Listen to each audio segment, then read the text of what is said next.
నమస్తే, అందరికీ నమస్కారాలు. ఐఎమ్ చంద్రశేఖర్. నిదానం ప్రధానం. ప్రపంచంలో చాలా కాలం నుండి నిదానం ప్రధానం. నిదానం ప్రధానం అంటూ చాలా దేశాలు వెనకబడ్డాయి. నిదానం ప్రధానం అంటూ ఇంకా దేశాలు వెనకబడుతున్నాయి. నిదానం ప్రధానం అంటే మన దేశం కూడా వెనకబడుతుంది.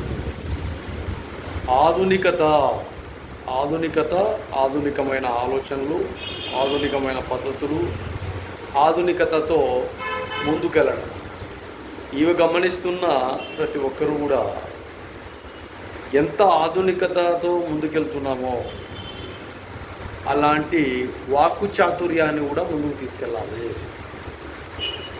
గతంలో మాట్లాడినట్టు, గతంలో ఉండినట్టు, గతంలో బతికినట్టు, గతానుభవాలు గుర్తు చేసుకుంటూ ఉన్నట్టు కాకుండా అప్కమింగ్ ఏ విధంగా ఉండాలో ఆలోచన చేస్తూ ముందుకు వెళ్ళడమే ఆధునికత. గమనించండి.